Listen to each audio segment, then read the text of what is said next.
Welcome to Villakinworthy. Today we're going to do an update on the chicks.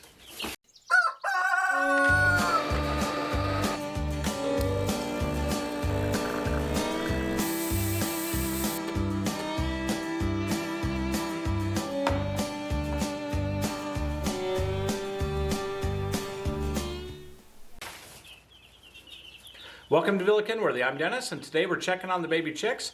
I do apologize for it being a little while since I got the last video out. The update's a little bit late. I came down with the flu, and it put me out really bad. For the first time ever, I had to take a day off from work to get over it. Temperatures was up to about 102, but I'm doing much better now. Everything is under control, and so I thought we'd take a look at the baby chicks. I would like to let you know that we did have one of our roosters expire, unfortunately. Fire did pass away today. He got sick and just couldn't recover from it. I think the cold weather and stuff like that may have gotten to him, or maybe he had something else going on that we weren't aware of. But he did expire today, and I'm pretty bummed out about that. So that's the bad news. The good news is we do have 36 baby chicks that have survived. We did go and purchase a few of them from Tractor Supply just to get a new bloodline in. So we do have a couple of different ages throughout the group because we did our hatches a few days apart as well, and then we purchased some. So there's a little bit of a mix of everything. We did have to get some new blood in the bloodline so we wouldn't have to deal with inbreeding and stuff like that with having the same group for so long. So let's just take a look at them real quick. I'll let you see how they're doing. So here are the baby chicks still in the incubator before I took them down to the brooder. This is right after they hatch, and as soon as they get moving around, I cleaned out all the eggshells, and this is kind of what they look like day of. All right, I'm going to take this opportunity to answer a few questions coming from Mandy. How many chicks do you have? We ended up with 28 of our own chicks out of about 39 that we were trying to hatch. She also asks, how long do they take to hatch? Usually around the 21-day mark is what you're looking for, and that's pretty average. Sometimes it can go a little later. When can you put them outside? We're going to be looking to try to get these guys outside as long as we have a little bit of heat and everything that they need at around 8 weeks old, hopefully. Are these eggs for meat or both? They are for both. We do eat the eggs, and we also eat the chickens. All right, I hope that helps. Thanks for the questions, Mandy.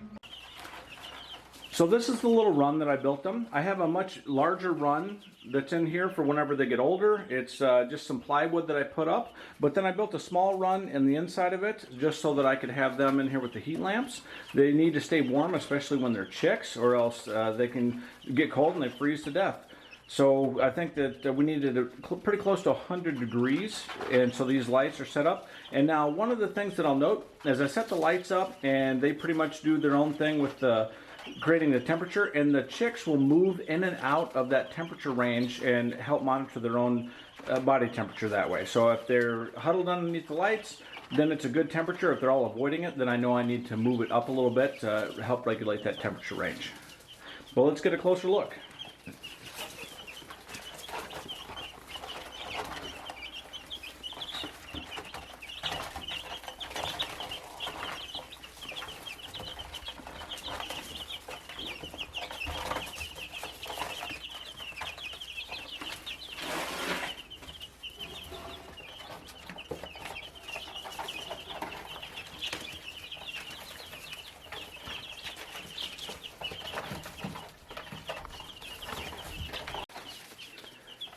So as you can see, we do have a couple little waters. We have those lifted up to try to minimize how much of the shavings that they kick into it, but these are just the natural pine shavings that I purchased to put down. I like to get the bigger shavings so that they don't eat as much of them because they will have a tendency to sit and peck at them.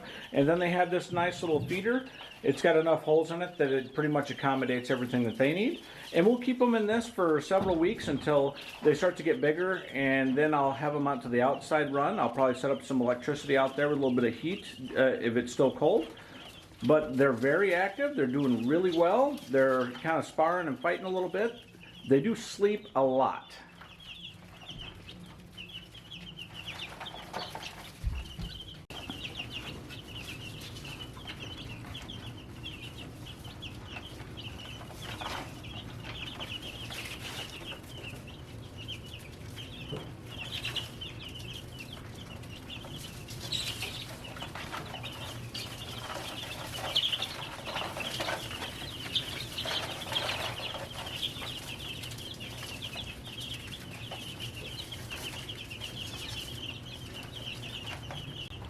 So we do have a few different varieties in there.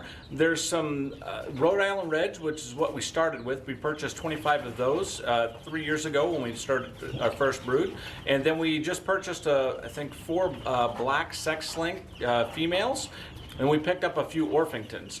So there's a little bit of a mix here. We don't know what we're going to get in the future as they start to breed and we get more chicks out of it, but we're hoping to come up with some really cool things. They do look really good as youngsters and they're doing really well, so I have high hopes. We'll see how many of them last. Unfortunately, chickens have a very high mortality rate, so we tend to lose a few of them.